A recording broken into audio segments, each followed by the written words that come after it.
Assalamualaikum Bang Faruk. Waalaikumsalam warahmatullahi wabarakatuh, abangku. Bang Ya, ini Julius. Bang Faruk ini salah satu mualaf yang bisa dibilang paling dibenci juga nih sama Oten-Oten di 2024 ini. Bahkan bisa dibilang salah satu target nih. Salah satu target dari Oten-Oten ya, dan sering dibahas juga mengenai Bang Faruk ini. Imbang nih, 11-12 dengan Nora nih. Sama-sama dari Sumatera Utara pula ya, sama-sama Ya, dari suku Batak. Kalau boleh tahu nih Bang Faruk, ini kan Sianipar ini kan marga yang ya bisa dibilang lebih banyak atau lebih dikenal itu Kristen nih.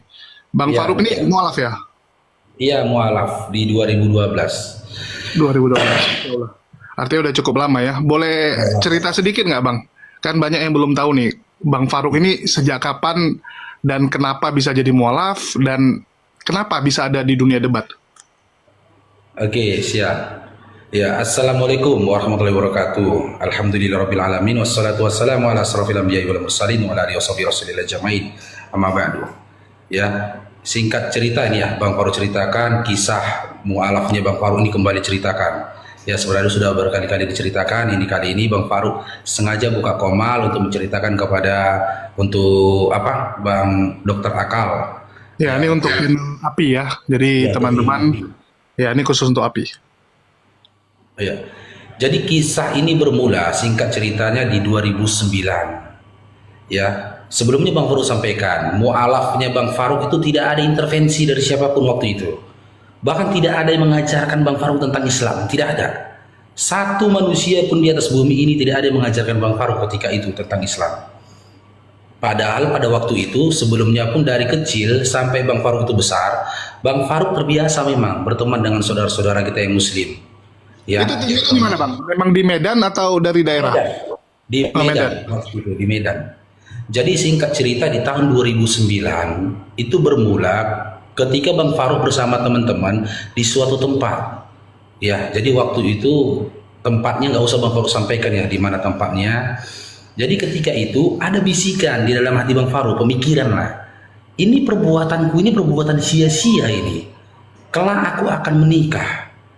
Setelah menikah aku akan punya anak. Punya anak aku akan punya cucu. Punya cucu berarti aku sudah tua. Dan itu siap-siap aku akan mati. Sementara gaya hidupku seperti ini. Ini nggak bisa diteruskan. Ini sesungguhnya kesenangan yang semu.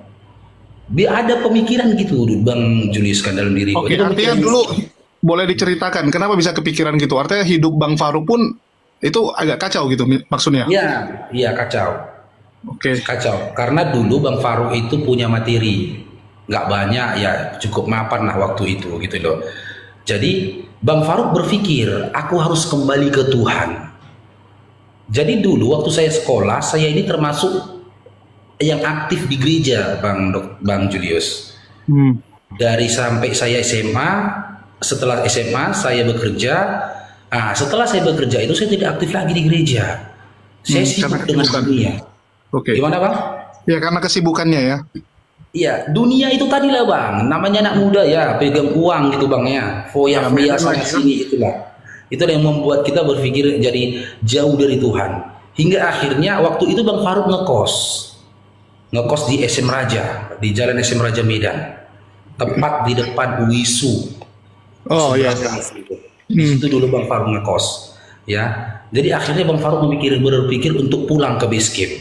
Jadi base camp kami itu dulu tempat barbel Bang Julius. Memang dari muda aku hobi olahraga. Waktu itu jam 3 pagi, hampir jam setengah 4, Bang Faruk izin pulang sama teman-teman. Karena aku rasa udah hambar semua gitu loh. Keringat dingin badan ini gitu loh. Pemikiranku terlalu jauh sampai kepada mati. Jadi aku harus pulang, harus kembali mendekatkan diriku kepada Tuhan.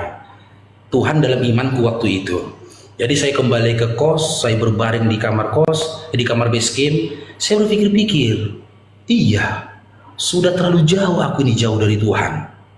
Aku harus kembali lagi mendekatkan diriku kepada Tuhan. Perbuatanku ini sia-sia. Jadi waktu itu viral lagu gini Bang Dokter. Ya, bagi teman-teman Kristen pasti ingat lagu itu. Ku telah mati dan Dan tinggalkan cara cara hidupku. hidupku yang lama, semuanya sia-sia dan tak berarti lagi. Jadi Bang Faruk, apalah renungkan lagu itu. Iya, sia-sia semua hidupku ini. Ini sia-sia hingga akhirnya aku putuskan, Bang Dokter. Aku kembali dekat sama Tuhan dengan cara aku membaca Bible. Pagi, siang, sore, malam aku baca Bible. Aku tidak pernah seintens itu dengan Bible sebelum aku mendapat pemikiran seperti itu. Dulu aku rajin gereja, aku aktif di gereja, aku main gitar di gereja. Cuman sebagai aktivitas saja ya, ikut-ikut teman, ngumpul-ngumpul ya. Iya betul Bang, aktivitas saja untuk kumpul-kumpul sama teman-teman. Tapi kali ini tak kenapa, niatku ini ingin membaca Bible. Ada kerinduan untuk mendekatkan diri pada Bible dan membaca Bible. Hingga akhirnya di esok harinya, ya Bang Faruk pulang ke rumah orang tua. Jadi kami waktu kecil, mungkin teman-teman Kristen semua begitu, kita memiliki Bible masing-masing. Ya, jadi kalau di Kristen itu 5 anaknya, 5 Bible-nya biasanya. Dan Bang Faruk pun punya Bible tersendiri. Itu hadiah dari paman Bang Faruk di Bogor. Waktu Bang Faruk masih di kelas 3 SMP. Dan Bible itu sudah cukup kumuh dan gak pernah dibaca lagi. Dan itu untuk kali pertamanya Bang Faruk fokus untuk baca Bible. Besoknya Bang Faruk pulang, pergi ke rumah orang tua. Saya ambil Bible-nya, saya bilang sama orang tua, sama ayah, sama bapak waktu itu, ini Bible ku bawa, saya bilang. Untuk apa? Ya aku baca lah, saya bilang. Udah saya baca. Dimulailah bacaanku di kitab Kejadian. Ya, di kitab Kejadian. Bang Faruk ingat kali itu Bang. Pada mulanya ternyata materi ini, ternyata pemikiranku sering diangkat teman-teman apologet Islam menjadi materi. Di TikTok ini saya baru sadar, rupanya orang itu udah mikir duluan sebelum aku. Kupikir aku yang duluan memikirkan itu gitu loh. Pada mulanya Allah menciptakan langit dan bumi. Itu liturgi kami tuh Bang. Dulu kami waktu kecil ada liturgi ketika Natal. Anak-anak liturgi itu nanti disuruh hafal ayat. Ayat ini apa yang paling sering dibacakan itu Kejadian 1 nomor 1. Pada mulanya Allah menciptakan langit dan bumi. Bumi belum berbentuk dan kosong. Dan roh Allah melayang-layang di atas permukaan air. Entah kenapa tiba di waktu, padahal sering gue baca Bang. Tapi waktu itu membaca itu aku Bang terkejut Bang. Roh Allah melayang-layang di atas permukaan air. Mundur lagi aku ke belakang Bang. Bumi belum berbentuk dan kosong. Roh Allah melayang-layang di atas permukaan air. Waktu kecil lah Bangku, ini minta maaf Bang Faruk ya sama teman-teman Kristen ya, bukan bermaksud untuk merendahkan atau apa. Waktu kecil Bang Faruk suka nonton film Casper. Hai Casper, nah, itu kan soundtracknya kan Casper melayang-layang Bang di atas permukaan air Bang. Iya, muter-muter. Iya, masih ingat nggak film Casper? Dulu sebelum film Casper dimulai, itu dia Bang, soundtracknya itu Casper melayang-layang di. Ini kok kayak film Casper? Aku ingat Casper tuh hantu. Terus aku teringat lagi, belum berbentuk dan kosong. Bumi belum berbentuk dan kosong. Kok ada air? Ini gimana pikirku kan Bang? Lanjutkan sajalah. Ku baca lah kelanjutan, aku baca lanjutnya Bang. Hingga akhirnya sampai aku kepada kitab Imamat dan juga Yesaya. Wih, udah jauh. Iya. Berapa hari itu bacanya?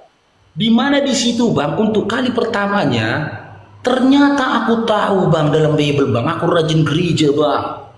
Tapi aku nggak tahu Bang di Bible rupanya diharamkan babi Bang. Itu nggak apa-apa bikin efek itu nggak apa-apa untuk Bang. Apa sih? Ya lanjut Bang. Enggak, soalnya kita lagi serius. Ya lanjut. Terkejut aku Bang. Ada diharamkan rupanya makan babi. Jangankan memakannya, kau najis sampai matahari terbenam. Tapi itu kan babi hutan Bang. Udah diubah jadi babi hutan. Bible Abang iya, babi hutan. Enggak, di Bibelku enggak Bang. Bibelku enggak ada Bang. Oh, belum babi hutan. Belum. Bibelku itu terbitan tahun 83. Oh. Oke. Tahun 80-an, Bibelku tuh. Tahun 80-an. Ya itulah, setelah aku syahadat, ya kan, bukan syahadat sih, setelah aku tidak percaya lagi, ya aku kembalikan Bible itu. Karena aku anggap percuma juga ini aku baca ini. Ya maaf cakap ya, ternyata aku tidak dapat penjelasan di sini. Ngarang aja ini, udah gitulah terakhir. Ya, terakhir di situ kan diharamkan makan daging babi. Ku tutup Bibelku Bang. Pulang aku ke rumah. Ku tanya sama bapakku, Pak, saya bilang, Rupanya kita Pak diharamkan makan babi. Waktu itu aku sikit-sikit bang khotbah bang. Khotbah. Bahasa Bataknya sering dibilang bibilon. Bibelon. Ngerti? Pernah abang dengar kayak gitu? Kita diolok-olok. Kalau kita sikit-sikit bawa firman Tuhan, oh ini udah bibelon, ini bibelon itu. Kan sering diolok-olok gitu kan. Nah, aku dulu jadi bibelon. Sikit-sikit aku bawa ayat Bible, bawa Bible kalau ngomong sama teman gitu, sama orang. Aku bilang sama bapakku, Pak, aku bilang, ternyata Pak, kita diharamkan makan babi Pak. Gak boleh makan babi kita Pak. Siapa yang bilang, kata bapakku kan? Di dalam imamat Pak juga Yesaya aku baca Pak katanya. Ditulis di mana itu? Di dalam Bible. Gak apa itu kata dia. Loh, jadi kalau kita makan Pak, kita kan melanggar perintah Tuhan Pak. Saya bilang kan, gak ada itu, gak ada. Kau tengok itu pendeta aja pun makan babi pendeta katanya. Itu juga ya. Kau baru saja kau baca Bible, udah patang sehebat kau katanya. Mau bilang ini haram gitu loh. Terakhir kayak mana ini ya? Ku telepon temanku. Ya ini mudah-mudahan sampai ke kau videonya ya, teman sekolahku Herianto Hasugian. Pendeta Herianto Hasugian. Halo Udah bro. jadi pendeta dia? Hah? Udah jadi pendeta? Dulu Udah jadi bukan pendeta dong? Waktu itu dia jadi pendeta dia bang. Udah pendeta waktu zaman dulu? Udah, kan itu 2009. Saya tamat sekolah itu 2003 bang. Kan Ya, udah 6 tahun. Ya. Saya dapat kabar dia sekolah pendeta untuk Pentakosta. Dan kami sering kontek-kontekan. Tapi hanya sekedar saja untuk kali ini aku ingin diskusi sama dia. Saya telepon dia. Halo bro, aku bilang, hai, kau dengar kau jadi pendeta? Iya, gini basa-basi. Hingga akhirnya aku sampaikan, bro, aku baca itu di Imamat dan Yesaya, aku bilang. Itu ternyata babi diharamkan bro, aku bilang. Tapi kita umat Kristen kenapa makan babi bro, aku bilang. Gini bro, katanya. Setelah matinya Yesus di kayu salib, semua hukum, termasuk bagian dari Taurat itu, dibatalkan, kata dia. Loh, dia nggak sebut, Efesus 2:15 nggak sebut. Ya Efesus 2:15 dia nggak sebut, mungkin dia nggak tahu dalilnya kan. Dan aku pun sudah sampai kepada bacaan Efesus itu, gitu. Loh, waktu itu belum sampai aku baca itu loh, bro. Yang mengharamkan babi siapa bro? Tuhan. Yang membatalkan makan babi siapa bro? Tuhan. Loh, tapi Tuhan kita udah mati bro, aku bilang. Waktu itu kan Tuhan kita udah mati nih bro di kayu salib bro, aku bilang. Iya, 40 hari lamanya dia di dunia kan bro, setelah itu dia angkat ke langit iya. Ini perkataan siapa yang membatalkan? Yang mengharamkan perkataan Tuhan, aku bilang. Yang membatalkan, jadi gini, dibilang dia. Paulus menyampaikan, dengan matinya Yesus di kayu salib, selain menebus dosa-dosa kita, maka semua ya bahagian yang haram itu dibatalkan dengan darah Yesus. Berpikirlah saya gini bang, ini nggak masuk akal ini. Ya aku analogiku dulu gini, yang melarang itu presiden, yang membatalkan kopral. Gak cocok ini. Menteri lah bang, kopral jauh kali, menteri lah. Kopral lah kita bilang, karena nggak jelas juga statusnya itu. Kopral lah kita bilang, ya kan. Jadi setelah itu selesai diskusinya, udahlah aku simpan. Ku baca lagi bang terus sampailah aku di perjanjian baru, ya di kitab Matius. Ternyata aku paham ketika aku membaca di kitab Matius. Ya, yang pertama, Yesus tak pernah berjanji apapun kepada iman Kristen. Yang kedua, Yesus tidak pernah menyatakan dirinya Tuhan dan layak disembah ya kepada manusia dan kepada murid-muridnya, kepada pengajar, kepada orang-orang yang diajarkannya, seperti yang tertulis dalam Matius 15, Matius 3, Matius 10. Loh, yang ketiga, Yesus gak pernah menjanjikan surga buat orang-orang yang menyembah dia. Bahkan aku terkejut baca di dalam Matius 7. Ini masih di Matius bang. Wah ini gawat ini. Ini udah gak benar ini pikirku. Aku telepon lagi kawanku. Bro, ternyata Yesus bro gak pernah ya bro mengaku dirinya adalah Tuhan sesembahan bro. Jadi jawaban yang dia katakan itu adalah jawaban yang klise. Jawaban klisenya itu apa? Dia membawa dalil berdasarkan apa yang tertulis di dalam Lukas 4 bang. Nomor 1 sampai seterusnya ketika Yesus itu diuji. Apa dia bilang? Hanya iblis bro yang minta disembah, kata dia. Hanya iblis yang minta disembah.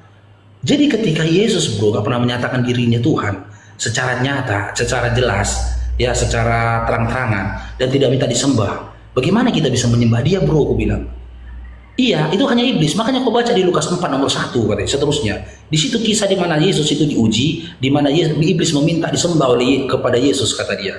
Terus kau bilang gini, bro, kau bilang, kau berpikirlah yang logika, kau bilang. Kau pernah lihat nggak orang-orang menyembah kayu-kayu besar, pohon-pohon besar, kau bilang. Iya. Kau mau lihat orang menyembah patung yang sebelah kan? Iya. Apakah kayu besar, pohon, aku bilang Pak, kami dulu bilang pohon besar, kayu besar. Apakah kayu besar dan juga patung-patung itu pernah minta untuk disembah? Aku bilang tidak, karena dia tidak bisa berbicara. Nah, patung dan kayu besar yang tidak bisa berbicara saja, dia karena dia memiliki uzur, dia tidak mampu untuk berbicara, ya, dinyatakan orang-orang yang tak gunakan akal, orang-orang bodoh, aku bilang, menyembah dia, aku bilang. Bagaimana dengan Yesus yang lahir dari rahim Maria, memiliki lisan? Semua hal yang disampaikan, semua dari dalam surat Yohanes, semua yang telah kuterima darimu, firman yang kuterima darimu itu, darimu Bapa, telah kusampaikan kepada mereka. Berarti semua telah disampaikan dia, toh, aku bilang. Kalau semua sudah disampaikan dia, jika ada yang tidak disampaikan dia, berarti itu bukan pengajaran dari Bapa yang telah mengutus dia berdasarkan apa yang tertulis dalam Yohanes 17, aku bilang. Terakhir apa dibilang dia? Bro, kau dari mana, katanya? Kok kenapa bisa begini? Enggak, aku memang ingin mengetahui nih. Kau sekarang jawab, benar enggak? Yesus tak pernah berjanji apapun kepada iman Kristen. Yesus tak pernah berjanji keselamatan terhadap iman Kristen secara detail, aku bilang. Dan Yesus tidak pernah menjanjikan surga kepada iman Kristen, aku bilang. Ada nggak di dalam Bible itu, aku bilang? Sebenarnya tidak ada, bro, kata dia, Bang. Iya. Janjikan rumah ada, Bang. Apa, Bang? Janjikan rumah, nanti dibilang janjikan rumah di surga. Iya, janjikan. Aku akan tunggu bapakmu, kata dia kan. Menyiapkan tempat, kata dia. Cuman kan aku maunya nih, Bang, detail tentang surga, Bang. Jangan dinaik itu. Aduh. Ini gimana, Bang? Nggak apa-apa, lanjut aja, Bang Dio. Oke. Assalamualaikum, Bang Dio. Waalaikumsalam. Udah. Setelah itu dia ngaku sama aku gitu loh, bahwasanya memang tidak ada. Dan aku tertarik perkataan-perkataan Yesus yang tertulis dalam surat Yohanes. Kalau ditanya tentang perjanjian baru dari Matius, Markus, Lukas, Yohanes, aku lebih tertarik dengan apa yang ditulis Matius, Markus, Lukas, Yohanes daripada kitab-kitab yang dituliskan oleh Paulus. Kalau kitab-kitab yang dituliskan oleh Paulus itu jelas sekali, Bang.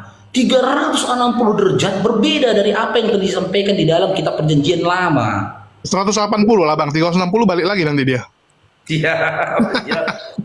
Iya, aku lebih tertarik di situ gitu loh. Hingga akhirnya aku putuskan gini, Bang. Ternyata memang Yesus itu tidak mengenalku. Bagaimana supaya Yesus mengenalku? Aku harus mengenal, ya, Bapa yang telah mengutus Yesus. Kuulangin lagi bacaanku, Bang. Mundur lagi aku di kitab Kejadian membaca itu gitu loh. Dan aku dapati memang data tidak ada peribadatan yang diperintahkan Yesus untuk hari Minggu ke gereja. Terkejut aku di situ. Dan itu ku bawa ke keluargaku. Ku bilang, Pak, Ma, ku bilang, jumpa siapapun, rupanya kita gak disuruh ke gereja hari Minggu. Dari mana kau tahu? Gak ada, karena aku udah habis, Bang. Habis pertama, khatam pertama aku baca Bible itu, ku selesaikan bacaan itu dalam tempo 9 bulan, hampir 10 bulan. Makanya aku bilang sama teman-teman Kristen, kalau kalian istiqomah baca Bible 1 hari 1 jam saja, dalam tempo 11 bulan selesai kalian baca itu Bible. Ku jamin itu, buktikan kalau aku bohong. Ya, aku waktu itu karena membacanya gini, Bang. Aku membacanya itu sembari gini, memahami pelan-pelan, ku baca, ku pahami pelan-pelan, ku baca. Ini nggak dibayangkan lah ya, sambil baca sambil bayangkan. Iya, sambil membayangkan. Hingga akhirnya temanku si Herianto itu pun tidak mau lagi ngangkat teleponku. Dibilangnya kalau aku ini termasuk golongan domba-domba yang tersesat. Jadi marahlah aku. Kok bilang pula aku domba tersesat? Kau pendeta, aku bilang. Aku udah tanya sama pendeta di sekitar sini. Mereka tidak mau berdiskusi sama aku bilang. Aku kan saudaramu, bro, aku bilang. Iya, kok pertanyaan kau yang nggak masuk akal, kata dia. Kenapa nggak masuk akal? Apa yang di Bible yang tanyakan samamu, aku bilang. Udahlah. Sampai sekarang kau tanya lagi tentang gereja. Rupanya di gereja, di Bible itu tidak ada diperintahkan gereja hari Minggu. Kau sendiri tahu. Di dalam Matius 15, Yesus berkata dia diutus untuk domba yang tersesat dari Bani Israel. Bani Israel itu tidak mengenal hari Minggu peribadatan, kata dia. Ceplosan gitu, Bang. Keceplosan dia dibilangnya gitu. Kau udah kau baca itu di Matius 15, ya dari situ kau sendiri tahu bahwasanya Bani Israel, orang-orang Yahudi tidak mengenal peribadatan di hari Minggu. Kenapa kau pertanyakan lagi itu? Iya, jauh aja kau pertanyakan. Ketika kita mengimani dan kita percaya mengikuti Yesus, kita menisbatkan diri kita mengikuti Yesus. Kenapa kita tidak mengikuti apa yang diperintahkan Yesus, apa yang dilakukan oleh Yesus? Kau bilang. Kalau memang benar tidak ada perintahkan hari Minggu, lantas siapa yang memerintahkan hari Minggu? Ya memang itu udah kesepakatan lah. Dia opung-opung kita pun dulu pergi gereja hari Minggu, nggak ada pergi gereja hari Sabtu kata dia. Begado kami jadinya bang, ujungnya bang. Bukan begado apa lah ya kan. Besoknya aku telepon dia, udah nggak diangkatnya lagi teleponku. Jadi akhirnya aku hatam itu bang nggak sampai 2 kali. Nggak nyampe 2 kali. Sebenarnya ada banyak poin penting udah dalam Bible. Di terakhir aku baca di kitab Efesus. Efesus ku tinggal berhenti, udah nggak aku baca lagi. Ku pulangkan Bible-nya ke rumah bapakku. Ini udah nggak bener lagi ini. Aku nggak ke gereja lagi bang. Di waktu 4 bulan, 5 bulan aku baca Bible, aku nggak ke gereja lagi. Karena aku yakin peribadatan yang dilakukan oleh orang-orang sekitarku itu bukan kehendak Bapa. Bahkan ini sering diangkat juga sama teman-teman kan dalam Matius 26:39, Lukas 6 nomor 12 tentang bagaimana peribadatan Yesus itu yang bersujud berdoa meminta kepada Bapa, berdoa kepada Bapa. Udah aku pulangkan, aku nggak ke gereja lagi. Cuman di hatiku ini bang. Di hatiku ini berpikir gimana caranya ini supaya aku bisa mengenal Bapa yang telah mengutus Yesus. Hingga akhirnya masuk di akhir tahun 2010. Mau masuk di tahun 2011 lah itu. Ya, waktu itu aku pergi bang. Aku dulu baca Bible nggak kerja bang Julius. Demi baca Bible aku nggak kerja dulu. 1 tahun lebih aku nggak kerja. Nggak aku terima tawaran kerja apapun nggak aku terima. Aku memang nggak mau kerja, aku hidup dari sisa tabunganku. Hingga akhirnya aku udah nggak punya uang lagi, aku harus kerja. Ini aku pun ceritanya aku harus bekerja, apapun pekerjaan itu aku terima, gitu loh. Hingga akhirnya aku pergi ke tempat temanku. Dia waktu itu ngekos di daerah Martubung. Ini aku bilang tempatnya ya. Waktu itu di bulan Ramadan. Ya, di bulan Ramadan, aku sampai ke situ waktu bertepatan dengan azan maghrib. Ku dengar azan waktu itu, Allahu Akbar, Allahu Akbar. Entah kenapa perhatianku tuh tertuju bang. Ini kawanku lama kali keluar dari kosnya. Gerbang kosnya kan agak panjang itu. Lama kali dia keluarnya. Jadi aku sambil namanya menunggu kan, kita cari-cari kesibukan sambil menunggu orang. Kulihatin orang pergi ke masjid gitu loh. Waktu itu kos-kosan temanku itu dekat sawah-sawah. Kulihat ada ibu-ibu, bapak-bapak, anak-anak. Tapi tiba-tiba waktu itu aku berpikir gini, mereka ini dengan satu seruannya saja, dengan panggilan adzan ini tadi, pergi orang ini ke masjid. Kau bandingkanlah sama aku dulu waktu di imanku dulu kan gitu. Aku tuh masih Kristen pak. Kau bandingkan sama Kristen kan, aku yang Kristen. Kami seminggu sekali loh. Itu pun dengan mudah hanya kami tinggalkan ibadah itu. Waktu itu udah tinggal sebentar, masuk 5 menit, berapa menit kemudian pikir-pikir begini. Jangan-jangan Bapak yang mengutus Yesus ada di sana, aku tuju di masjid bang. Nunjuk masjid aku ada di sana. Tiba-tiba temanku keluar, ngobrol lah kami. Maaf cakap waktu itu aku ngobrol sama dia nggak selera lagi, udah nggak fokus lagi ngobrol sama dia. Maunya aku tuh pulang. Aku mau pergi ke warnet. Waktu dulu kan model warnet bang. Aku pengen cari tahu gitu loh tentang Islam. Aku harus cari tahu nih tentang Islam. Cari tahu tentang Islam. Dah pulang aku sampai di warnet jam setengah 10 malam.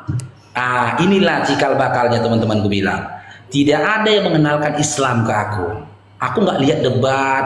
Aku tidak ada yang orang-orang Islam yang mengerikan pengajaran siapa itu Nabi Muhammad, siapa itu Allah, apa itu Al-Quran, nggak ada. Tapi waktu itu pemikiran abang tentang Islam gimana? Nah, nggak ada bang.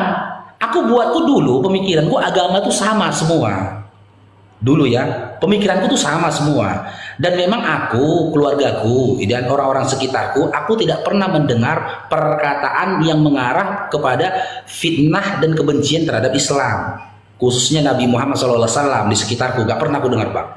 Aku kecil, tumbuh berkembang, tidak pernah mendengarkan perkataan itu. Gitu loh. Bahkan dulu waktu aku ingat itu, aku kelas 5 SD, ada temanku dulu cerita, ini sering kan jadi fitnah. Kalian tahu nggak kenapa daging babi di dalam Islam itu haram, kata dia. Kenapa? Aku bilang 5 SD nih bang. Iya, karena Nabi kalian makan semua. Gimana? Karena Nabi Muhammad SAW makan semua, dia nggak mau bagi kasih kawannya. Nah, kalau kami kisahnya beda bang. Ketika itu istrinya menyimpan daging babi katanya. Nah iya, Nah, nyimpan daging haram babi. kalau ada lagi. Pas temannya datang, dia itu, bilang haram kalau masih kisah ada. kayak gitu. Kisah Iya, aku kayak gitu dulu yang bersebar. Ya memang informasinya dulu kalau di Medan ya, untuk yang non Muslim kayak gitu. Pas istrinya pas ada tamu datang ke rumah, ya Nabi suruh suguhkan makanan kita kemarin tuh, babi itu kemarin. Istrinya nipu, bilang udah habis. Iya, Ya, haram itu kalau dulu. masih ada. Iya itu dulu, itu yang gue dengar. Tiba-tiba aku kan capek main basket. Dulu aku bandel bang, aku badung. Jadi sama teman-temanku itu bisa dibilang nggak ada takutnya aku sama teman-teman gitu loh. Karena aku kasar dulu sama temen aku kasar, nggak suruh main. Namanya anak Medan ya kan. Aku dengar dia ngomong gitu, aku bilang gini, kau tau dari mana kisah itu? Aku bilang. Kawan-kawan cerita kata dia. Agamamu apa? Aku bilang. Kristen.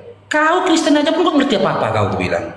Kau bercerita tentang agama orang itu seperti itu. Kau baca di mana? Tunjukkan sama aku bilang. Masih 5 SD aku tuh bang. Aku bilang kau baca di mana? Karena memang dulu waktu sekolah aku rajin belajar. Aku termasuk murid yang berprestasi. Ya dari SMP sampai aku SMA aku ranking terus. Karena aku memang hobi baca. Kau baca di mana? Aku bilang. Jadi seseorang ketika mau menyampaikan ilmu dulu, aku tuntut kesohihan, kebenaran ilmu itu. Gitu aja ceritanya, kau jangan gitu. Kau perkataan yang gak jelas pun kau sampaikan sama orang. Kan kau cerita lawak-lawak cerita kau bilang. Masa hanya gara-gara Nabi orang itu pengen makan babi langsung diharamkannya. Kan setelah itu jadi gak bisa makan babi lagi dia, aku bilang. Kan gak masuk akal cakap kau, aku bilang. Aku bantah seperti itulah. Dan akhirnya kita kembali ke cerita tadi. Pergilah aku ke warnet bang. Cuman celakanya waktu itu aku lagi gak punya uang. Ketika ada niat belajar, aku memang gak punya uang. Itulah naasnya. Waktu itu uangku paling di bawah 10.000 tuh dah. 8.000 atau berapa. Aku beli paket 1 jam. Masa itu pas 1 jam 3.000. Aku beli aqua kan gitu. Sama untuk minumku, air kemasan aku baca lah. Ku ketik pertama kali bang di keyboard komputer itu, apa itu Islam? Tes. Ku tekan tombol enter. Keluar dari Google itu menyebutkan 2 kalimat syahadat. 2 kalimat syahadat. Apalagi ini 2 kalimat syahadat ini? Ku tekan lagi 2 kalimat syahadat. Mengakui bahwa keesaan Allah, Muhammad utusan Allah, keesaan Allah. Ku sangkutkan bang, ku bandingkan dengan pemahaman dariku dulu tentang Tritunggal. Apa yang terjadi jika Allah itu esa? Tak ada turun-turun ke dunia, tak mati di kayu salib gitu loh. Apa yang akan terjadi ya dengan akalku? Ku coba lah memahami, lebih nyaman esa. Gitu loh. Ternyata ku buka lagi bang pemaparan tentang tauhid. Tak mungkin bagi Tuhan mati, tak mungkin bagi Tuhan itu lahir, dan semua sifat-sifat dari yang disampaikan itu tadi adalah sifat makhluk. Makhluk itu identik dengan kelemahan, Tuhan itu identik dengan kekuasaan dan keperkasaan. Iya juga ya, tapi jujur bang ya, jujur ya. Dulu setiap aku akan disinggung-singgung juga itu, sedikit-sedikit disinggung mereka tentang Kristen, gitu loh. Di dalam apa artikel itu, marah-marah tuh bang, ku pukul-pukul dulu bang monitornya bang. Nah, kasihan pemilik warnetnya. Ya bang? Kasihan pemilik warnetnya. Iya tapi nggak rusak, gue pukul-pukul dulu, gue maki-maki dulu itu bang. Kurang ajar ini, gini. Abis lah waktu kan pulang aku, naik kereta aku dulu kan, kereta adikku dulu aku pakai kan. Di jalan aku marah-marah ini bang, kurang ajar tulisan tadi. Enak aja, kenapa rupanya? Kalau memang Tuhan itu turun ke dunia, kenapa rupanya? Enak aja dibilang itu adalah sifat lemah, berarti Tuhanku lemah, gitulah aku pikirkan dulu kan bang. Tapi tak kenapa? Ada uang balik lagi ke warnet. Ada uang pergi lagi ke warnet itu marah-marah. Hingga akhirnya berjalan 3 bulan aku belajar di situ bang, belajar. Rupanya yang aku baca itu bang tentang tauhid, tentang syariat, ya kan ilmu fikih. Jadi aku waktu masuk di dalam materi bab ilmu fikih, aku lupa itu nama blognya apa itu ya, ilmu fikih. Aku kagum, gitu loh. Waktu masuk ke dalam, kalau sekarang aku paham ya, rupanya itu tentang toharo. Ya tentang toharo, makanya disitulah aku kepingin bersunat karena memang di dalam perjanjian lama ya orang-orang dari Bani Israel itu disampaikan tentang bersunat. Aku sambungkan, oh iya bersunat. Terus dia sampaikan kan dampak-dampak buruk dan dampak-dampak baiknya ketika bersunat. Iya. Di situ aku senang, aku kagum di situ. Islam Bersih. ini bersih-bersih ya pikirku. Di situ aku udah punya kerinduan tentang sunat. Hingga akhirnya berjalan 3 bulan, masuk di 2011 pertengahan, kuputuskan aku Islam, tapi belum syahadat bang. Itu belum syahadat. Setiap aku ketemu orang baru kenal aku, kalau ditanya agamamu apa? Islam, aku bilang. Setiap ditanya orang baru agamamu apa? Islam. Aku tak pernah mengaku lagi diriku Kristen, padahal aku belum syahadat. Hingga akhirnya memasuki 2012 di bulan 2 atau bulan 3 aku ketemu sama orang tua ya. Tapi nggak pernah komunikasi dengan pendeta yang di gereja abang? Nggak pernah lagi. Aku udah menjaga jarak bang, sama keluarga pun aku udah jaga jarak gitu loh. Nggak diketukin Karena kepala Bang Faruk nggak ikut ke gereja? gimana? Nggak dimarahin nggak ke gereja? Dimarahin sama bapakku, dimarahin aku sama bapakku, sampai dibilang mau dititingkan aku, mau dijatuhkan, maksudnya dikeluarkan dari gereja, digitukan bapakku. Tapi aku selalu mengatakan ketika itu tidak ada perintah ke gereja hari Minggu, aku bilang. Berarti kau bukan Kristen? Aku Kristen, aku bilang. Tapi nggak ada perintah ke gereja, cuman karena sering cekcok kayak gitu, aku udah jarang ke rumah. Itu yang pertama. Yang kedua pun aku harus mencari hidupku kan, aku nggak punya uang kan gitu.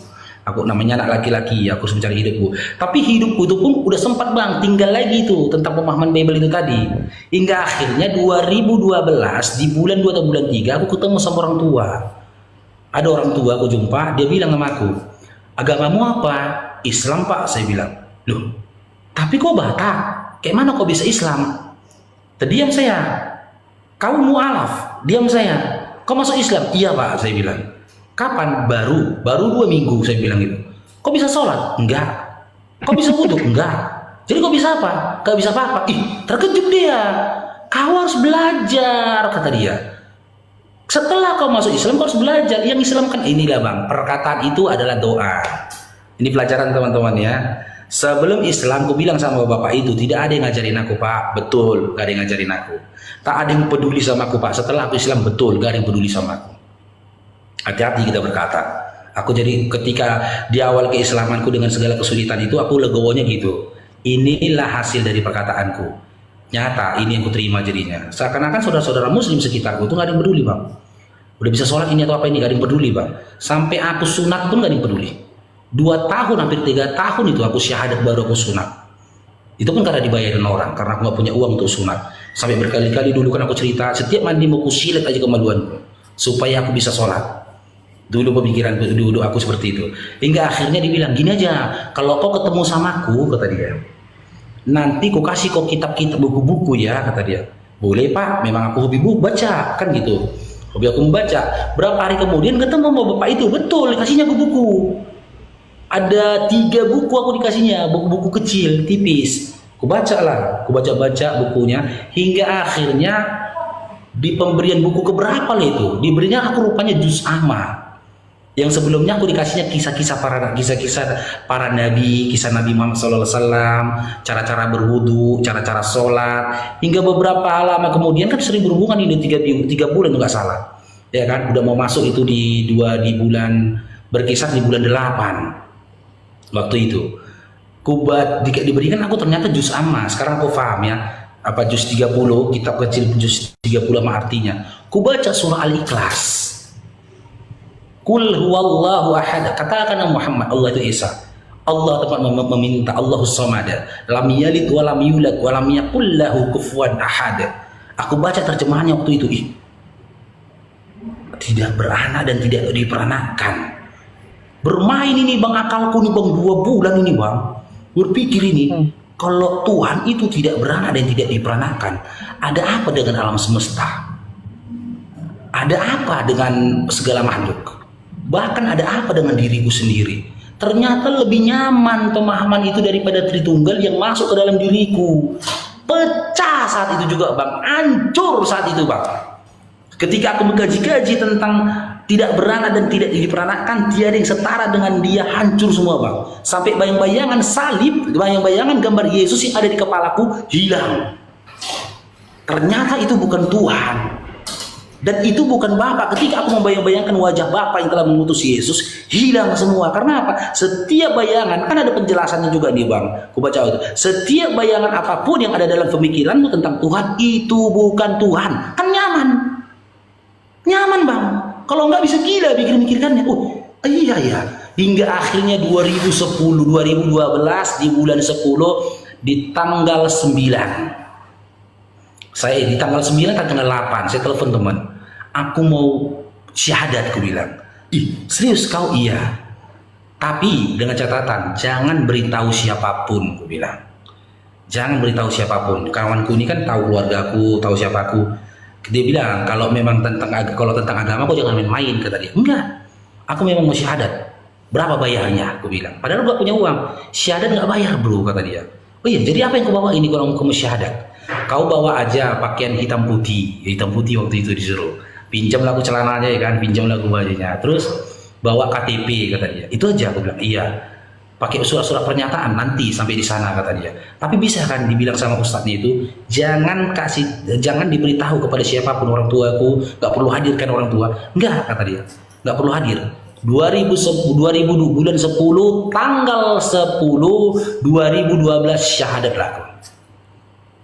Syahadat laku. Waktu awal aku syahadat itu bang, ya Allah, ringan semua, lempang semua, gitu loh. Pemikiran yang kusut ini, gitu loh, seakan-akan terluruskan semua. Hati ini tiba-tiba seakan lapang. Tapi muncullah masalah baru bang. Ketemu mau sholat lah aku ini, kan gitu, mau sholat. Ketemu aku sama bapak itu, aku tanya, Pak, kalau ada kawanku, aku bilang, iya. Aku bilang kawanku, malu aku bilang aku kan. Dia belum sunat, boleh nggak dia sholat? Aku bilang, nggak boleh, kata dia. Dalam Islam sunat dulu, baru sholat. Oh, sakit kali hatiku bang. Kayak mana lah nasibku ya? ini? Iya, kayak mana lah nasibku nih Allah. Ya hingga akhirnya kawin aku kan sama istriku udah di tahun itu juga, di tahun 2012 itu juga. Iya, nggak jauh jaraknya. Dia istriku ini sudah kenal aku sebenarnya bang. Kak, dia sudah lama mengenal aku gitu loh. Cuman kami kan karena dulu aku ngekos di SM Raja, dia di daerah Martubung, kami itu jarang ketemu. Iya, jarang kami ketemu gitu loh. Paling seminggu sekali, kadang 2 minggu sekali, jarang lah ketemu gitu loh. Hingga akhirnya aku menikah sama dia Islam dari lahir. Tahulah aku belum sunat, dia tanya, kok betul maksudnya hati itu menunjukkan seakan-akan seriusnya anak ini Islam, bukti belum sunat. Akhir aku bilang, gini aja lah, aku bilang, berapa gajiku bisa disisihkan setiap bulan? Waktu itu aku udah jadi satpam bang. Di 2012-nya alhamdulillah aku udah bawa kerjaan jadi satpam. Gajiku 1 bulan 1 juta. Berapa lah gajiku disisihkan 1 bulan biar bisa aku sunat? 100.000 kata dia. Itu pun udah dipaksa kali. Ya udah, kita kumpul aja lah. Coba kita tanya dulu berapa biaya sunat. Pergilah kami waktu itu ke rumah sakit Wulan Windy di daerah Marelan. Marelan itu waktu itu, Wulan Windy. Pergi kami ke sana, dialah yang masuk ke sana nanyakan pulang murung istri. Aku bilang, "Kenapa murung kau? Mahal kali sunat." Katanya, "Berapa?" 1,5 juta. Cuman di depan istri aku berupaya untuk tegar, "Bang, insya Allah bisa," aku bilang. Kita kumpulkan. 100.000 itu aja pun belum tentu bisa dikumpul loh, dibilangnya. Kalau udah bisa dikumpul 15 bulan kok sunat, lama kali katanya. Istriku pun minim ilmu bang, lama kali katanya. Maksudnya lama kali itu nggak sunat sholat lah kau, kata dia. Ya gimana lah, sabarlah kita, aku bilang. Insya Allah bisa, aku bilang. Tapi namanya kehidupan rumah tangga ya, baru ngumpul 3 bulan dipakai lagi uangnya habis, ngumpul lagi 2 bulan pakai lagi uangnya habis. Hingga akhirnya aku kenal seorang kakak. Ya kakak ini masih ada hubungan saudara sama orang tua yang ketemu gitu, yang aku ketemuin itu. Dia tahu aku mualaf tapi nggak pernah sholat gitu loh. Bolak-balik aku dia pengen sholat. Sungkan aku bilang sama dia, ada yang mau tahu tapi perempuan. Ada yang mau tahu alasanku kenapa nggak sholat tapi perempuan. Cemana ini pikir saya kan? Yang laki-laki nggak ada yang bertanya pikirku. Hingga akhirnya itu pas mau maghrib, pas sore hari aku pergi ke rumah dia. Ditanya sama dia, "Kenapa lo kok nggak sholat?" Ngomong kau. Terakhir ku bilang lah bang, ngaku aku sambil netes air mataku. Nangis aku waktu itu. "Aku belum sunat bu." Dia malah ketawa. Ketawa pula kawan ini pikirku. Jadi masalah selama ini cuma sunat aja katanya. Iya. Iya.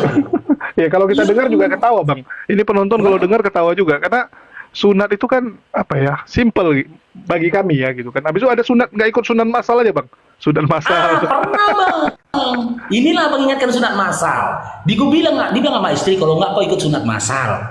Sunat masal itu bayar nggak? Nggak bayar. Bolehlah pikirku. Pergi kami juga ke daerah Marel di pasar 2 tadi pasar 1 itu. Kami keliling-keliling itu cari sunatan masal. Ada pendaftaran sunatan masal gitu loh. Cuman aku nggak tahan bang. Malu aku bang. Malunya kenapa? Iya, anak semua bang. Iya. Aku bilang sama istriku janganlah, aku bilang cuman aku yang besar itu, aku bilang anak-anak semua di situ, aku bilang malu kali lah aku kalau semua petugasnya laki-laki nggak apa-apa, nggak malu aku bilang itu ada perempuannya, aku bilang jadi macam mana, udahlah janganlah sunatan masal, aku bilang makanya nggak sunatan masal. Makanya waktu itu gini bang, aku kan pingin ini sholat ya, ketika aku melihat saudara muslim tapi dia nggak sholat, maaf cakap ya, kulongor-longorin dia dalam hatiku, islongor kali inilah.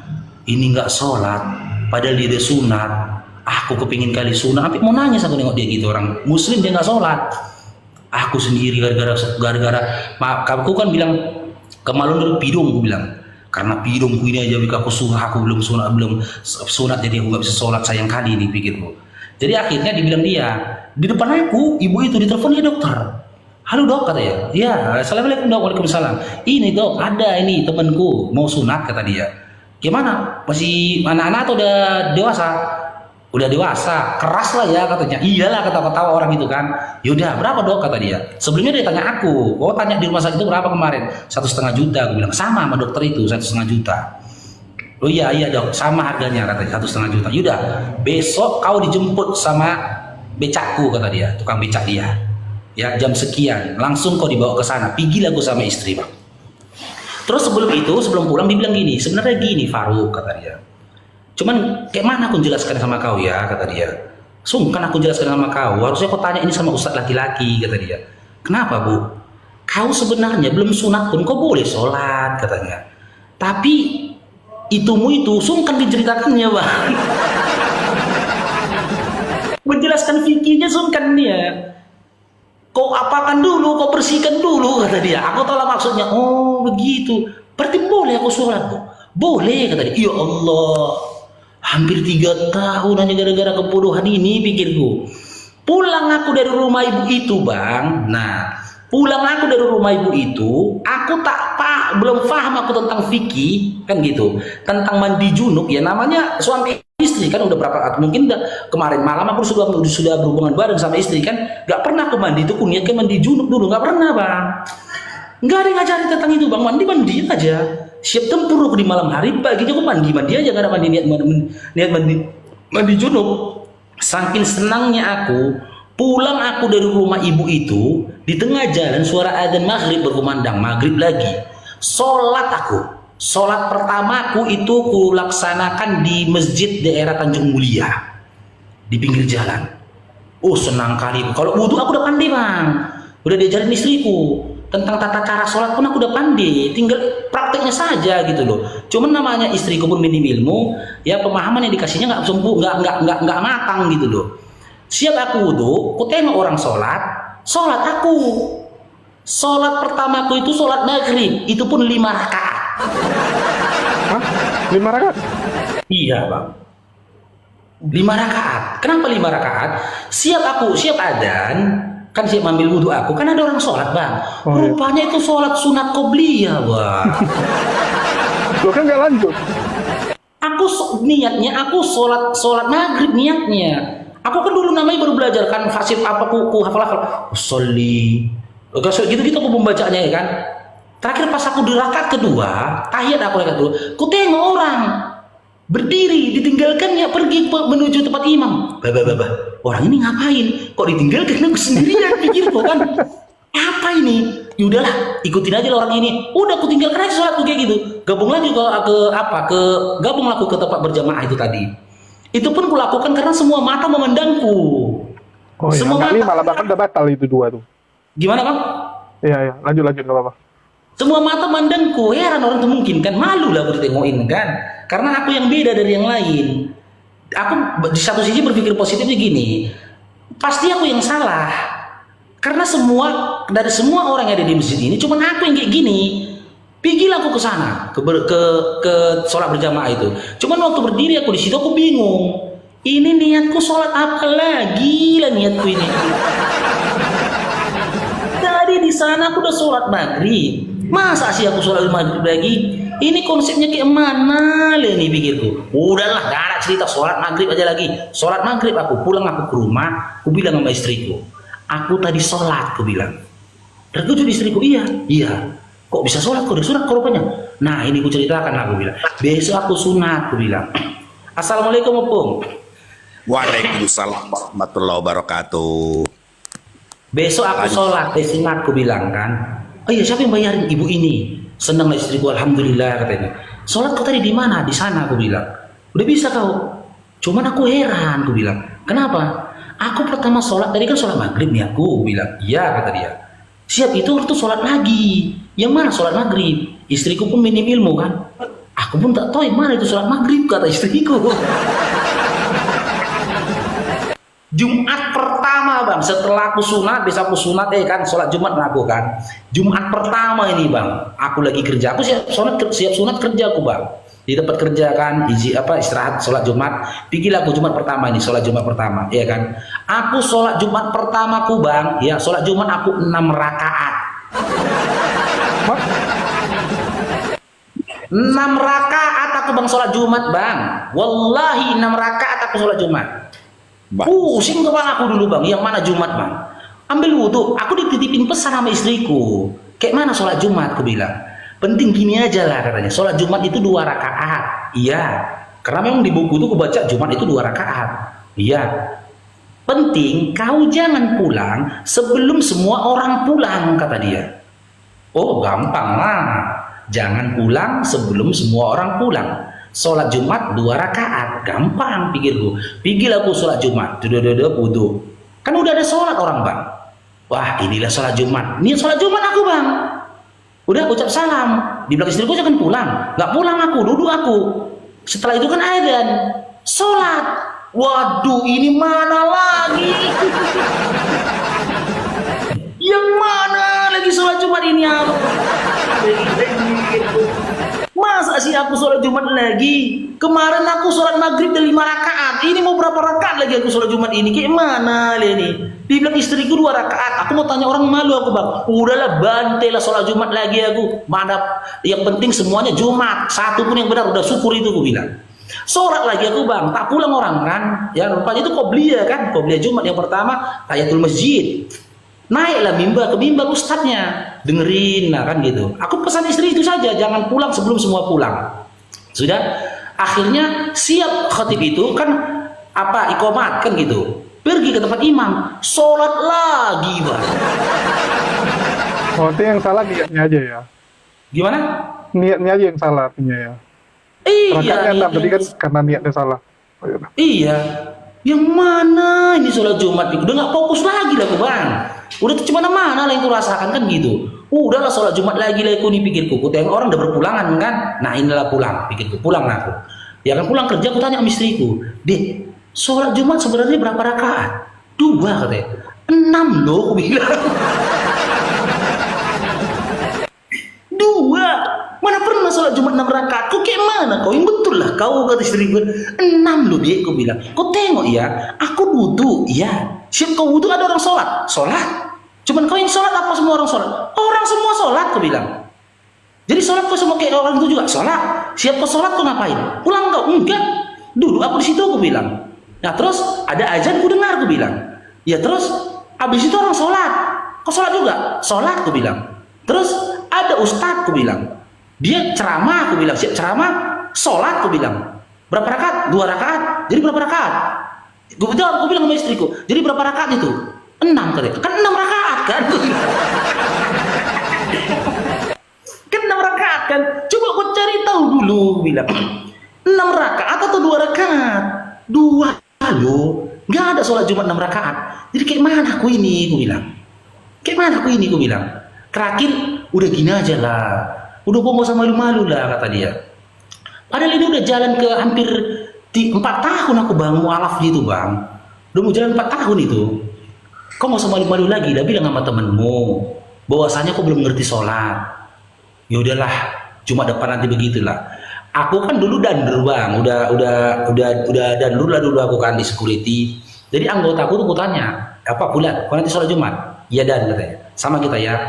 Iya, ini makasih dan katanya. Iya aku bilang. Terus aku dikata kayak mana bilang sama dia nih ya. Kayak mana bilang sama dia nih biar dia jaringi aku. Banti situlah malu belakangan aku bilang sama dia. Nama dia Suwandi. Aku bilang. Sebenarnya gini aku bilang. Aku sholat Jumat, gak tahu aku yang mana Jumat aku bilang. Loh, serius ini dia ketawa lah dia. Kau jangan ketawa kau aku bilang. Jadi yang ini loh dijelaskannya. Ini udah lagi aja. Kita sholat Jumat sama. Kalau itu bukan bahagian dari sholat Jumat, ya kau kode aku, gak usah kau tengok aku bilang. Kasih aku kode aku bilang. Kalau itu bahagian dari sholat Jumat, kau kode aku bilang. Iya kata dia. Itulah sholat tahiyatul masjid, aku nengok ke dia, nggak ada kode. Baru sholat qobliyah aku nengok ke dia, nggak ada kode. Turunlah khotib dari mimbar, pergi ke tempat imam, ya kan? Aku tengok dia, gitu dia. Ini dia Jumat, ini dia Jumat, ini dia Jumat. Berdirilah aku sholat Jumat lagi. Nggak. Jadi qobliyah nggak diajak loh. Waktu qobliyah nggak diajak. Enggak diajak. Aku yang minta bang, supaya aku jangan bingung.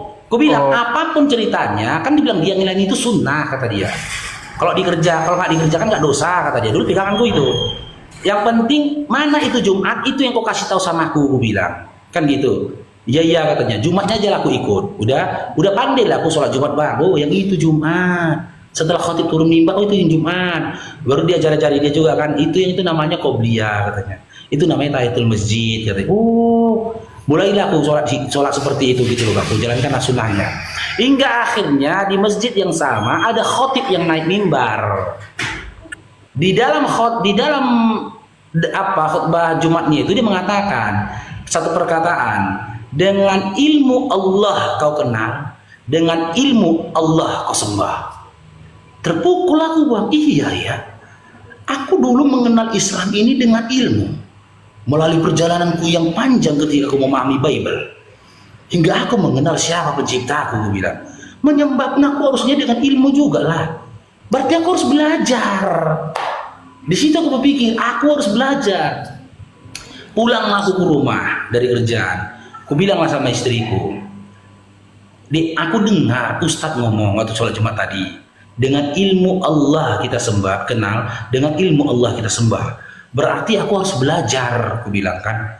Terakhir istriku terdiam bang, karena memang babak belur kali ekonomi itu bang. Usah aku ceritakan yang mana babak belur kali bang. Hingga aku pernah bang ya, pernah aku tinggalkan istri dan anak dengan anakku. Waktu itu anakku satu kan, nggak ada uang 1.000 rupiah pun di rumah bang. Mau dimasak pun nggak ada bang. Cuman memang ya karena aku dulu suka hobi membaca ya tentang kisah-kisah Nabi pun sudah aku baca juga dulu. Aku nggak mau cerita ke makhluk, termasuk sama keluargaku, karena dalam bacaan itu aku bikin gini. Dalam bacaan itu tentang mu'alaf, ada satu buku ku baca, dia mengatakan gini, di dalam dirimu itu ada Islam, ada iman dan Islam yang harus kau junjung tinggi harga dirinya. Makanya aku nggak mau berkeluh kesah sama keluargaku, sama orang tua aku, nggak mau aku ngomong gitu loh. Aku pernah bang habis sholat duhur, dari sholat duhur sampai sholat asar, aku nangis di masjid bang. Nggak pulang aku, nangis aku, yang ku tangisin itu ku sampaikan ke Allah. Seginilah sulitnya ya Allah ternyata menjadi seorang mu'alaf. Hari ini ku tinggalkan istri dan anak-anakku di rumah, 1.000 rupiah pun nggak ada uang mereka pegang ya Allah. Dan ketika saat ini aku pulang, aku pun tidak membawa uang. Harus makan dengan apa itu anak aku malam ini? Nangis aku begitu, sakit ternyata menjadi seorang mu'alaf ini. Jadi tidak mudah. Apakah ketika itu saya dapat uang? Enggak bang. Pulang aku tetap nggak punya uang, 1.000 rupiah pun nggak ada uang di kantong. Aku pun lupa bagaimana kami bisa bertahan hidup waktu itu, gitu loh. Hingga akhirnya mungkin itu menjadi pegangan istri. Kalau lah kau belajar, uangnya dari mana? Karena pemahaman istri dulu namanya belajar itu bayar. Jadi sholat aku di masjid atau di musola, dulu sering itu ku tengok dari maghrib menuju isya.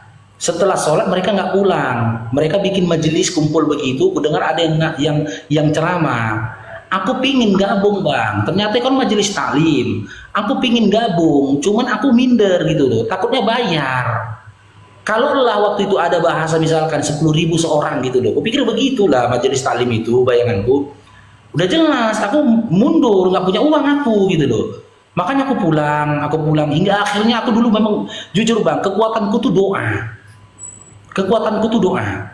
Hingga aku mendengarkan ceramah dari ustaz-ustaz mengatakan perbanyaklah salawat kepada Nabi. Waktu itu aku belum mengenal Nabi. Gak ada yang perkenalkan aku kepada Nabi Muhammad SAW. Kenapa Islam harus bersalawat kepada Nabi? Siapa sih Nabi Muhammad ini? Apa sih kelebihan dia gitu loh. Hingga aku bawa dalam doa, ya Allah ya Tuhanku, perkenalkanlah aku kepada seseorang yang bisa mengenalkan aku kepada Nabi. Hingga akhirnya aku jalan waktu aku pulang dari pekerjaan, entah kenapa pandanganku tuh tertuju pada suatu perpustakaan.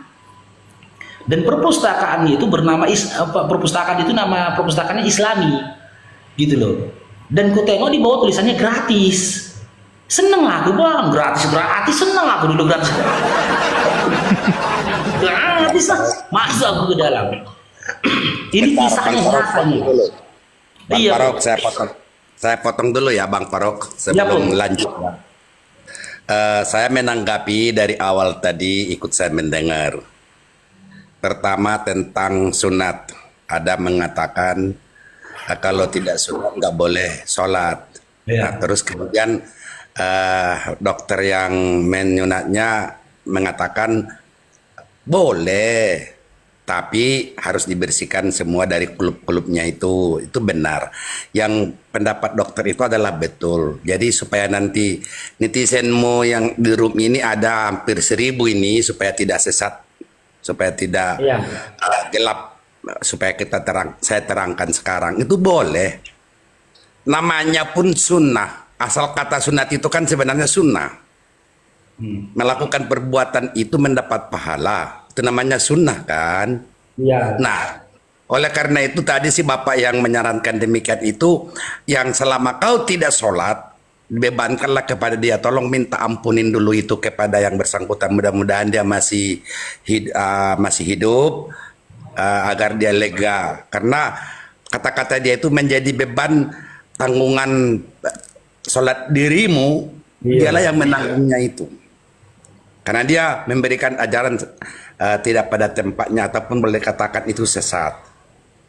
Iya. Karena mungkin pendalamannya tidak ada, tolong ampunin dulu itu. Iya, insya Allah. Kemudian yang kedua tadi tertarik buat saya juga saya jelaskan, sholat-sholatmu yang demikian rupa itu menurut Bang Jul tadi itu nama itunya tidak sempurna, itu tidak salah. Nggak ada masalah. Ya. Tidak ada masalah. Karena nama itu, niatnya. Niat, iya. Hanya niat aja yang salah. Niat. Jadi tidak harus johir, tapi di batin. Itulah luasnya ajaran Islam yang demikian itu.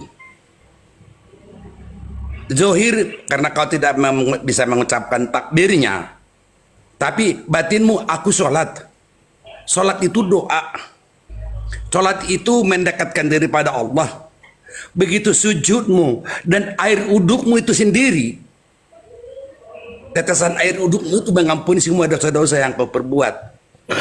Nah, ini perlu supaya netizenmu ada 1000 saya lihat ini, hampir 1000 tuh, supaya tidak sesat. Jadi saya ulang sekali lagi, sholat yang kau lakukan itu sudah murni, artinya langsung itu ke aras.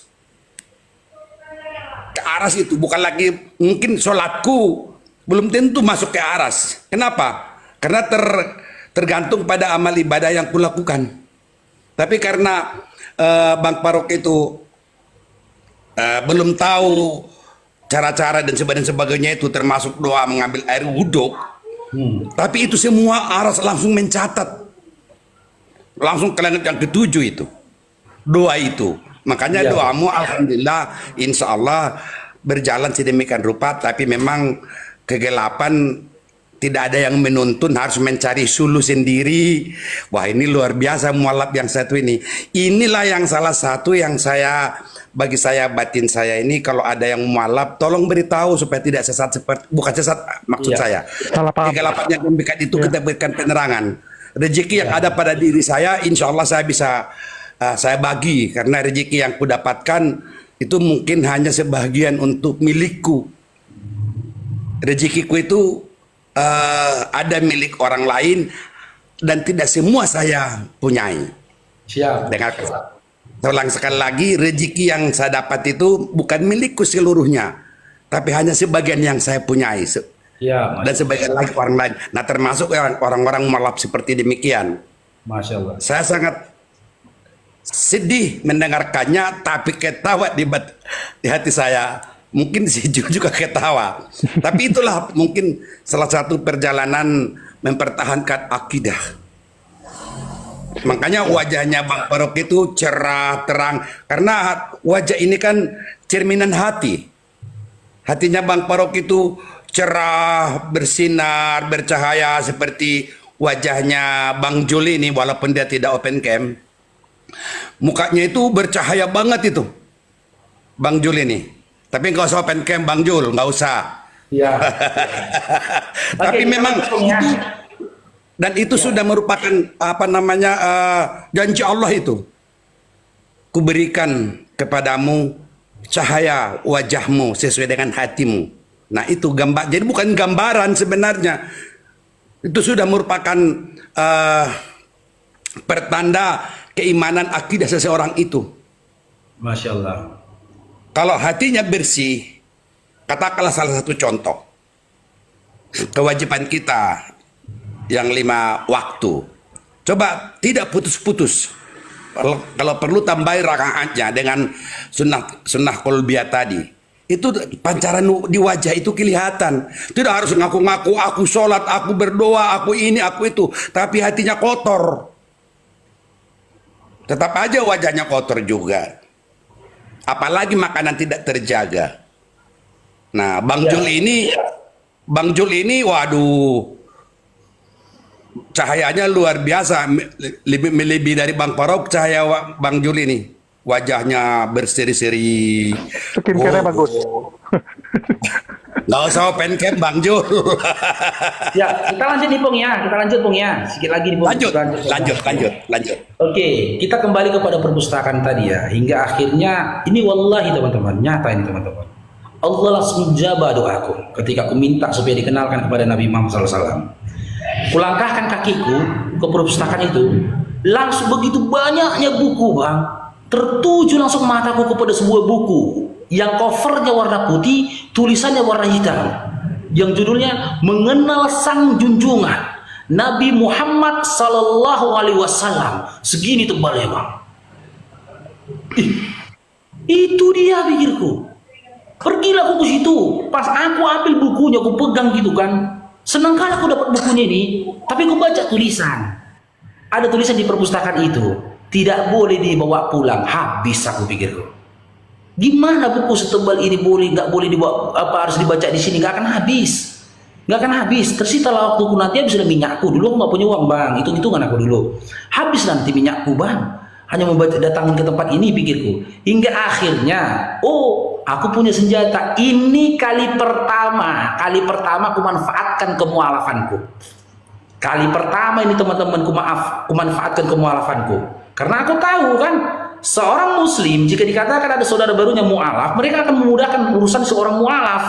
Aku udah tahu bacaan itu. Ini kali pertama. Kali pertama aku manfaatkan mualafku. Ku datangin penjaga bukunya, bilang, "Bang, aku bisa bawa pulang buku ini." "Oh, nggak boleh, Bang," katanya. "Harus baca di sini, Bang." Ku bilang langsung gini, "Aku mualaf, Bang." Ditengoknya aku, pertama nggak cuek dia Bang, sambil lurus dia gini, "Oh, nggak boleh Bang," kata dia gitu. "Aku mualaf Bang," tapi bergetar suara dia bilang, "Aku mualaf Bang." Tengoknya aku langsung gini, "Oh iya Bang, iya."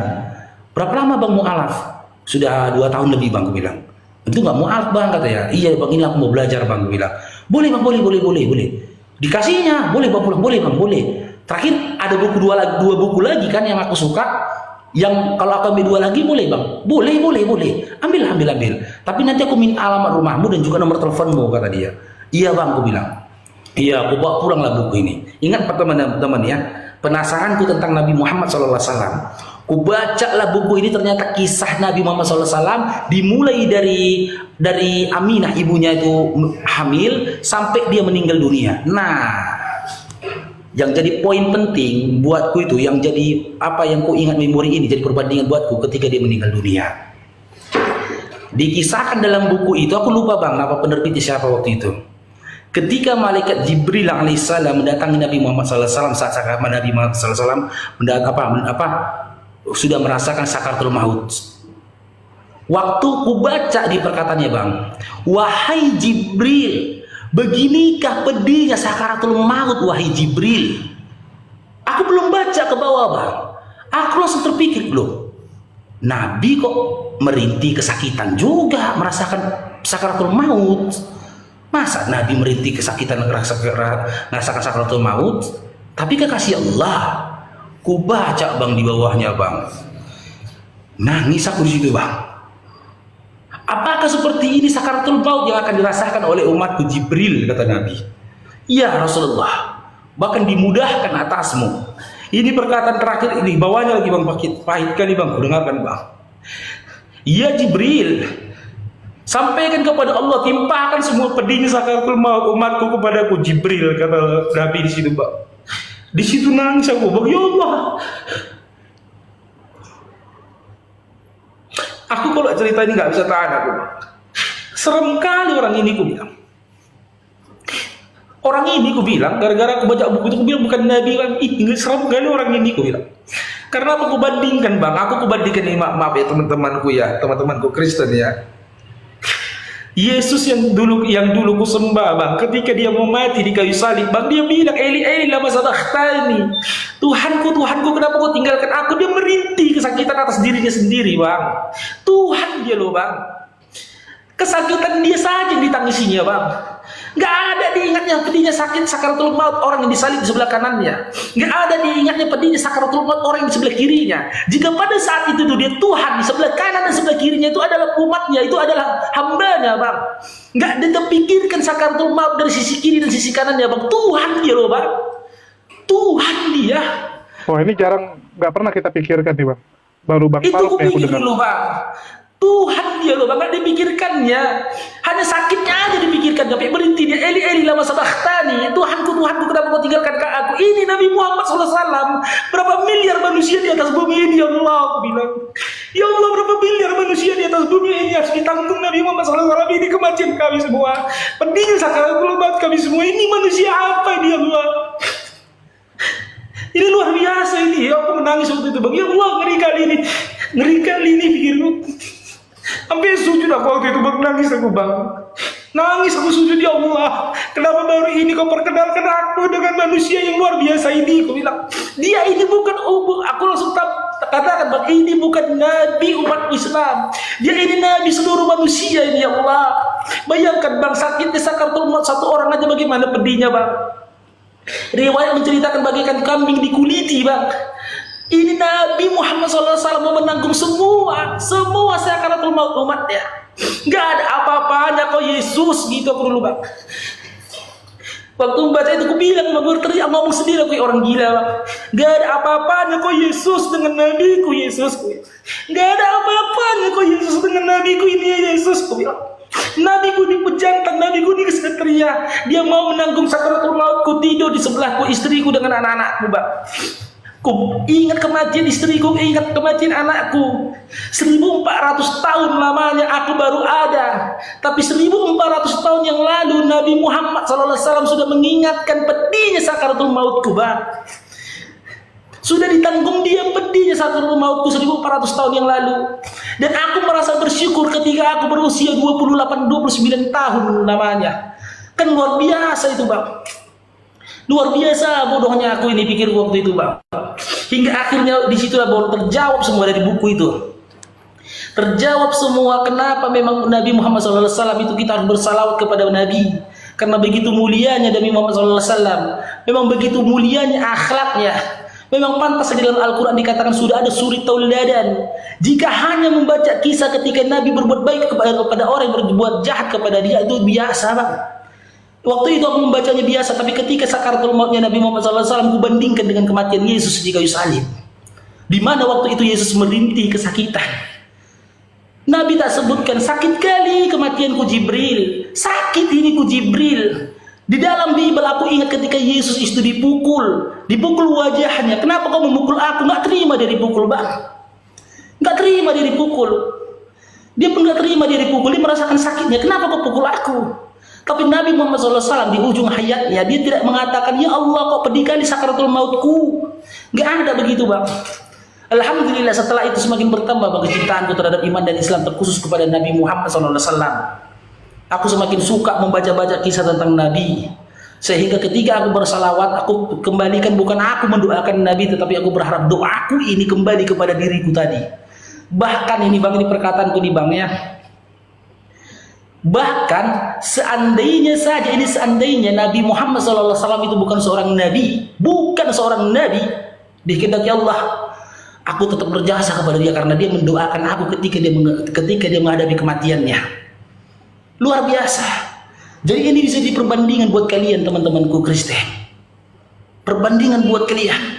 Sosok yang kalian katakan luar biasa, perkasa, ketika dia menghadapi kematiannya di kayu salib, dia tidak mengingat kalian. Tapi Nabi kami berkali-kali dia mengatakan ummati, umatku. Yesus ketika mati di kayu salib tidak ada mengatakan Kristen, nggak ada. Tak ada perkataan Nabi Yesus seperti itu bang. Tidak ada lisan Yesus yang tertulis dalam kitab Lukas. Saat kematian Yesus tidak ada di dalam kitab Petrus pun tidak ada saat tentang kematian Yesus. Yesus mengatakan Kristenku, nggak ada. Karena memang Yesus tidak kenal sama kalian. Yesus nggak kenal sama kalian. Tetapi aku yang lahir 1400 tahun setelah Nabi Muhammad SAW meninggal dunia, Nabi Muhammad SAW sudah menyebutkan aku, sudah menyebutkan istriku, sudah menyebutkan anakku, sudah menyebutkan 7 keturunanku sampai akhir kiamat nanti, selama mereka beriman kepada Allah dan juga Nabi-Nya. Nabi kami sudah meminta pertangguhan dari kematiannya. Luar biasa. Dengan dia meminta kepada Allah, doa para nabi dijabah sama Allah. Doa para nabi itu dijabah sama Allah. Di situ aku memiliki pemahaman, itulah mungkin alasannya sakaratul mautnya manusia sekarang, khususnya umat Islam, tak sesakit umat-umat sebelum Nabi Muhammad SAW. Umat-umat sebelum Nabi Muhammad SAW sangat pedih menghadapi sakaratul mautnya. Mungkin lebih pedih daripada ketika kambing dikuliti. Akan ketika Nabi Muhammad SAW meminta itu kepada Allah, saat itu juga dijabah oleh Allah. Makanya mungkin saat ini kita melihat kematian seorang muslim ketika mati dia dalam keadaan tersenyum. Karena apa? Karena Nabi Muhammad SAW sudah menangguhkan kepedihan dari sakaratul mautnya. 1400 tahun yang lalu dia sudah mengingat kami umatnya. Ummati. Dan Yesus tak pernah mengatakan Kristenku. Berpikir kalian, ketika dia ada di atas bumi saja, waktu itu kalian katakan itu adalah kemanusiaannya. Di dalam kemanusiaannya pun dia tidak pernah mengingat kalian. Tak pernah dia mengingat kalian dalam kemanusiaannya. Tak pernah. Nabi kami Nabi Muhammad SAW dengan segala kekurangannya, dengan segala kelemahannya, dengan segala udurnya, bahkan ketika kematian datang kepada dia sudah mengingat kami umatnya bang. Dengan 3 kali perkataannya ummati. Bagaimana aku bisa ragu dengan janjinya nanti di akhirat? Bagaimana aku bisa ragu dengan syafaatnya nanti di akhirat? Karena ketika di dunia dia sudah tunjukkan cintanya kepada kami umatnya.